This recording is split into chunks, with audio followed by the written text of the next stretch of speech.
Billy Halfacre Homestead. Welcome back to the rabbitry homestead.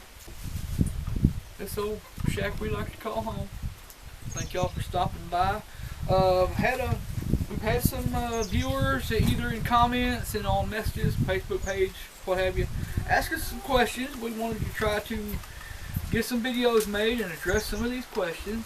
And I don't have your name. If you sent me a question, you know who you are, and I just hope I can get you the answer that you're looking for. The question for this video is going to be, somebody wants to know, for starters, how many red New Zealands do we have? And they also want to know how many rabbits of one breed or color variety, I would assume, breed or color variety, do you recommend to be able to start producing great results? And I'm assuming that you mean for show quality purposes. And you know, you could ask that question to 100 breeders and you're going to get 100 different answers. Okay, so I'm just going to go and I'm going to give you my answer. Okay, if you wanted to, for instance, say if you wanted to go with red New Zealands, naturally you can start off with a pair, an unrelated or a distantly related pair. But here's the thing. If you start off with a pair, any breeder, biggest part of what you do, when those babies are born and they start getting a little size on them, you start looking those over, okay? And you got to use a very critical eye, because you want only the very best of the best. And you got to have a very critical eye. And while you're trying to pick out the best, you're looking for something that you can save, and one, you might want to show it, or when it gets older, you might want to breed it. Here's the problem. If you've got a pair of rabbits, you got a buck and you got a doe. That doe has babies, you save a buck or a doe, either one, or both, out of that litter that you think is really, really nice, and you raise those up, you're going to breed them. Okay, here's your problem. Not that this is necessarily a bad thing, but if you don't know what you're doing, it can be. Either one of those babies, when it raises up and it gets breeding age, there's only two things you can do. You can either breed them back to their parent, be it a buck or a doe. You could breed it to the buck or the doe parent. The only other thing that you could do is breed the two together as a brother and sister pair. Okay? That's not always the best way you want to do it. You want to have in my opinion, a more diverse genetic pool. What I recommend is, if you want to raise good rabbits and you're wanting to raise show quality, number one, buy the very best starter stock that you can afford. Okay? In the New Zealands, it's not unheard of for people to spend $150, $250, even $300, maybe even more a head. Okay? It's not unheard of. Okay? If you can't afford a $300 rabbit to start out your rabbitry, New Zealands or anything else, that's okay. That's okay. But the more you can spend, hopefully, the better quality stock you're going to get from the get-go, and it's kind of going to jump-start your program, because you always want the best stock that you can possibly have. Okay? Now, if you can't do that, then you're going to have to be a breeder. You know, if you're buying a good rabbit from that rabbitry, and you're buying a good rabbit from that rabbitry, of course, that's what you're going to have to do. Everybody's going to have to buy rabbits to start out the herd. Start off with 2, maybe even 3 does of the color variety or the breed that you're interested in, and at least 2 bucks. Okay, 2 does, 2 bucks are great. And when you breed them, you breed this buck to this doe, this buck to this doe. You don't ever breed the same buck to both does at the same time. Okay, and then what's happening is you've got your genetic pool. Okay, you've got babies from this pair and this pair. And if you breed them together, you're only breeding rabbits that are half brother, half sister. They got a common parent, either the mother or the father. But if you buy one pair or even a trio, you're going to have 1 buck, and that 1 buck is all you have to work with. And you breed both of your does to that buck. Then you save breeders, and guess what? Then you run into what I ran into some time back with some of my mini recs. You've got 1 buck, and every baby on your place is sired by that same buck. Okay? That's good if that's a great buck and you're taking them and you're doing well on the show table, but what about afterwards when it comes time to breed, okay? You're going to have to breed all those babies back to something that's pretty closely related to them because you don't have a second gene pool. Now what I like to do is I like to breed this buck to this doe, this buck to this doe, and then the next time breed this buck to this doe and this buck to this doe. And then back and forth. And then you've got babies that are not so closely, you know, you've always got babies that have a different parent that you can intermix and intermingle. And then if you're picking the best out of this group, you're picking the best out of this group, you intermingle and you breed those together, and you're getting more of the same, hopefully. Now, you still always have to be prepared to call hard. I'm just going to come right out and say it, okay? If you don't have the ability to take an animal's life, and you're going to think it's for no apparent reason, but if you don't have the ability to do that, you're not going to be successful. And the reason for that is you're not going to be getting rid of the ones that don't belong. The ones that have something wrong with them, be it genetically, you know, when you have a litter of 10, you got 1 or 2 in there probably that are going to be suitable, okay? Let me think here. Hugh Hefner, Bianca. Bianca came out of a litter of 6. Just saying. That's 1 rabbit out of a litter of 6. Hugh Hefner came out of a litter of 6. Just saying. That's 1 rabbit out of a litter of 6. Now what happens to those other 5? Well, if they're not show worthy, if they can't compete in a show, or if they wouldn't be suitable for somebody to use in a breeding program to try to improve their line and maybe breed some that will become show worthy, then the only answer, freezer camp. Okay? If you don't want to eat a rabbit, that's fine. There's always somebody around, okay? If you can't call your rabbits, it doesn't mean that you're done. Because there's always somebody around that are willing to take those calls. They may not want to pay anything for them. But you don't have to continue feeding them. You know, and somebody may take those calls, and, you know, there's 2 groups. Honestly, if you're culling the rabbits and you have a problem culling the rabbit yourself and actually putting their animal down, then chances are you probably don't want to know what they're going to do with it. So don't ask. Okay? Suffice it to say that that animal will probably end up losing its life. And hopefully, just hope that it's done in a humane way. That's the thing. No pain, instant, you know, that sort of thing. I didn't really intend to get off into this subject, but folks, you got rabbits. If you're doing things correctly, rabbits are going to multiply like rabbits. Okay? And that means that if you've got 1 or 2 out of a litter of 6 or 8 or 10 that are suitable to continue in your program and maybe go to the show, you got to do something with the rest of them. Okay? What do we got? 60-something rabbits? Yeah. Not even that many. Not even that many breeders. But okay, we go through about 3/4 of a ton of feed in a month. Okay, you have a bunch of culls and you just can't put them down. You got to keep feeding them. You got to keep feeding them. You got to keep feeding them, folks. If you're feeding a bunch of culls, you're not going to have the money left to feed the ones that are actually going to do you some good. Put them in the freezer. If you can't do that, find somebody that can.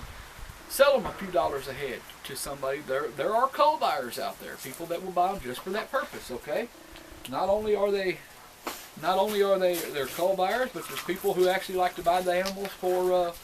And even if they don't want to use the meat for themselves, they'll use it. And people that like to raw feed their animals, cats and dogs and such and what have you. Well, again, you may not even want to know what they're going to do with it. Just know that you're not going to have to continue feeding it. Now, I kind of got off on the side here, but now, just to recap here though, the answer to the question, in my opinion, the best way to go, 2 bucks, at least 2 does. Okay, that's to start out. Now, right away, from each of those pairings, you should be able to keep a nice doe if you have one. When they're born and that litter grows up, pick out the nicest doe in the bunch. If that doe is not nice enough, then don't keep it. Wait till it grows. Wait till the next litter. Try again. If you're breeding a buck and a doe together and you're not getting anything better, then consider changing your stock. Try a different buck. Try a different doe. Maybe you've got a friend that's raising the same thing you are. Maybe trade bucks with him for a couple of months, okay, and try to breed your animals with his buck and let him try with your buck and see if you can rule it out. Is it a bad buck? or a bad doe, or is it just that your buck and your doe don't complement each other nice enough for the babies to turn out the way you want? Remember how we pointed out Marcy and Romeo's flaws in a prior video? Okay, did you see any of those flaws in Hugh Hefner? Because those judges didn't seem to find any of them when we were at the state fair. Now, not saying the very next rabbit show he goes to, he may get his butt kicked, but he did very well. Okay, I'm not, and it can happen. Bianca won the best of breed. A month before that, she got her butt kicked. Okay, Hugh Hefner wasn't even there. He wasn't even old enough yet. Okay, but if that's what you're going to do, you need, now, as a general rule on your breeding program, if you're running a breeding program, you're doing reds, blacks, and I'm talking about New Zealand here, you could be talking about anything. I recommend 2 bucks or 1 buck to every 2 does. That's a pretty good ratio, okay? And you can keep a pretty good amount of genetic diversity, but make sure that all of your does and all of your bucks aren't out of the same line. Okay? Case in point, we have got some rabbits here. Annabelle is out of an old line from Grace Hollows that leads back to a Moore's rabbit by the name of, excuse me, her name was Caraway. Lexa here is also partly out of that line, but she's also out of Rum's Buns. Marcy over here, she's a Rum's Buns rabbit. But we've also got Ace, and we've got Hugh Hefner and Bianca, who are out of, well, actually Bianca's out of both. Her mama's out of the Rum's line. Her daddy's out of Chug Hole Farms. Okay, so we've got Chug Hole bucks and we've got Rum's bucks. Okay, which aren't really either one now because they've been here and they've been intermingled. For instance, Bianca. Okay, Rum's and Chug Holes has come together. Okay, that's you may as well say a different line. Okay, I'm trying to say. Oh, Hugh Hefner. Yeah, he was Scrubs and no, he was Romeo and Marcy. So that was two rabbits that were bred by Grace Hollow, but they are out of the Rum Buns. If you look back into their pedigree, they're out of the Rum Buns line. Okay, and if you keep too many, in my opinion, if you have too many rabbits, if they're all from Rum Buns, if everything you've got is from Rum Buns, but even they can still be from Rum Buns, but you want to make sure that they're not the same parents. You know, because they had numerous brood animals up there. They still do, just beautiful animals. And they've actually got, where you might call it the Rum Buns line, they've actually got multiple lines going there. You know, they're not. It seems that way. They don't all seem like they've come from the same place. I may be off a little bit there, but you know, you just gotta kind of watch what you're putting together. You know. There's a reason. You know, there's rabbit raisers, there's rabbit havers, and there's rabbit breeders.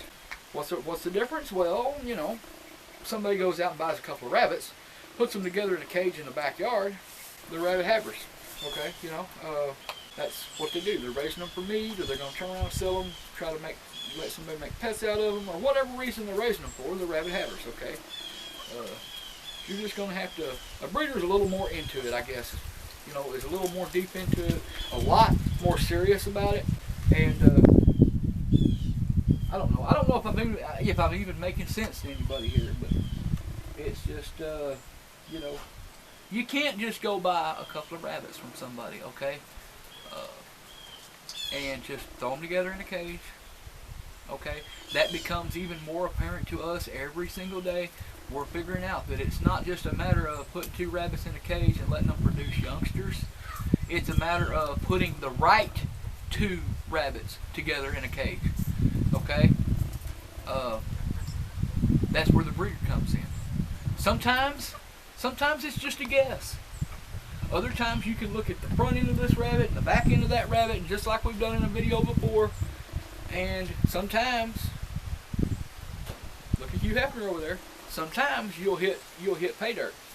Look at Bianca back there. Sometimes you'll hit pay dirt. Other times, but for every Hugh Hefner and every Bianca, do you realize how many rabbits go in the freezer? Okay, we're talking maybe 50 to 1, 100 to 1 maybe. That's just a rough guess. You know, they got to go somewhere, folks. Now, when we look at the rabbits, when we look them over, yeah, if we're looking over a litter of rabbits, say around 12 weeks old, something like that, yeah, our intentions is to pick out what we think are the best out of those rabbits and see if there's anything in there that we think we can work with for our own program. Does that mean everything else in that litter is crap? Absolutely not.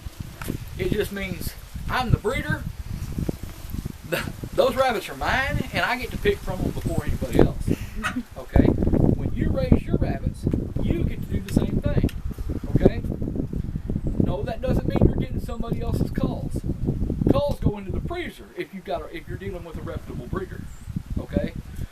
They go into the freezer or something different. Okay?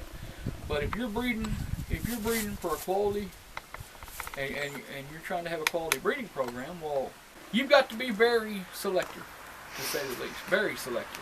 It will just amaze you how few actually good rabbits. But you're going to have some good ones left. Romeo and Marcy, there was 6 rabbits in that litter. 2 ended up getting lost at young age, so there was 4. Remember, the 2 does got out, and they got lost. Of course it was the 2 does. I kept Hugh Hefner, but there's somebody out there that got that other rabbit, that other buck, and I'm going to tell you, it was that close between the 2. Those rabbits were almost identical. So I can't remember who got that other rabbit, but if you're watching and you got that other rabbit out of Romeo and Marcy, you probably don't even realize what you've got there. Somebody got it. That doesn't mean just because I didn't pick it to keep for myself, it means I didn't need to. They were that close, and I picked the one I thought was best, and he seems to be doing well, but I guarantee you that other one will do just as well. He's going to be just as nice. And it's just that simple. Ask any of your breeders. They'll tell you, you can't keep them all. They may all be perfect, but if we all kept all the rabbits, how would anybody else get them? When we let go of some rabbits that we can't keep or we don't need, that's where we can help somebody else to improve or start a program for themselves. Great.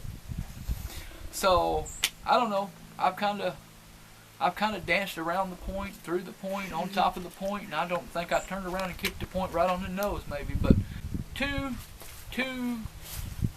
bucks, 2 does is what I would start out with on a new breed, or if you raised the breed for a while and you're just looking at a new color variety. Because I don't like intermingling color varieties, except when it comes to red-eyed white and these other colors. I will do that, especially with the red, but I had a specific reason for doing that.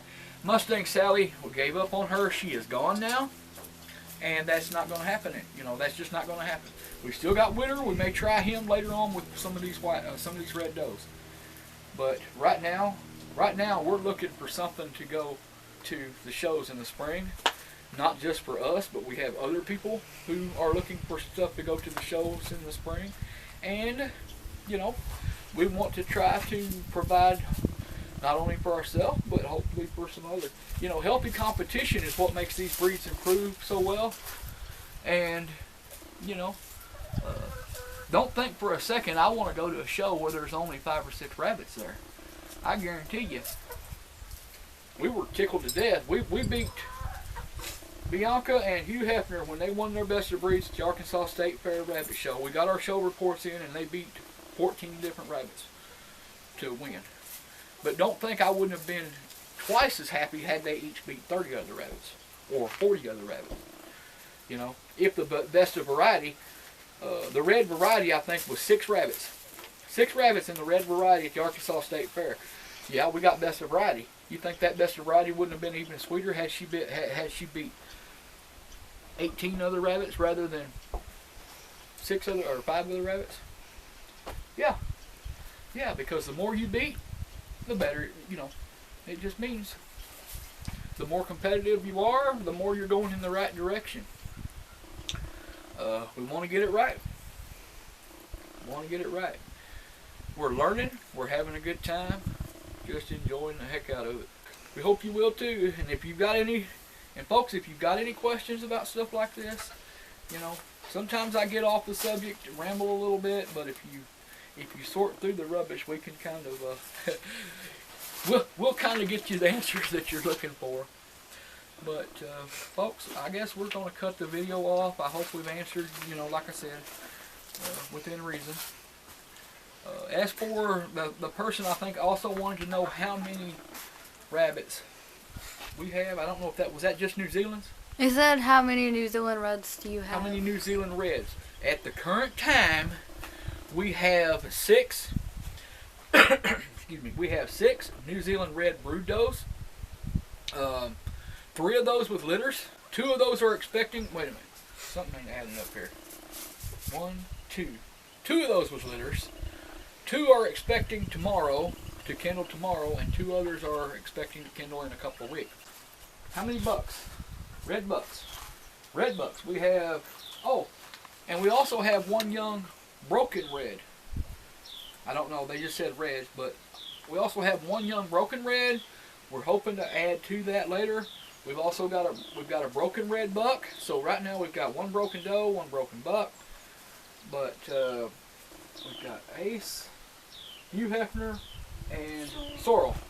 So we've got 3 red bucks and we've got 6 red does. You see what I'm saying? Bucks to does, 2 does to 1 buck. So right now we're pretty well where we need to be, unless you factor in the broken, and we've got a broken buck with only 1 doe. Well, okay. I've started to do this 3 or 4 times and thought of something else to ramble along about. So I guess we'll go ahead and for real, we thank y'all for watching. She just saw Perky today. She's just all quiet. And Hey, ending. This is my line. Can I say it? Say what? The ending. Well, yeah, I thought that's what you were going to do. Like, subscribe, ring the bell, and God bless. Thanks for watching, y'all.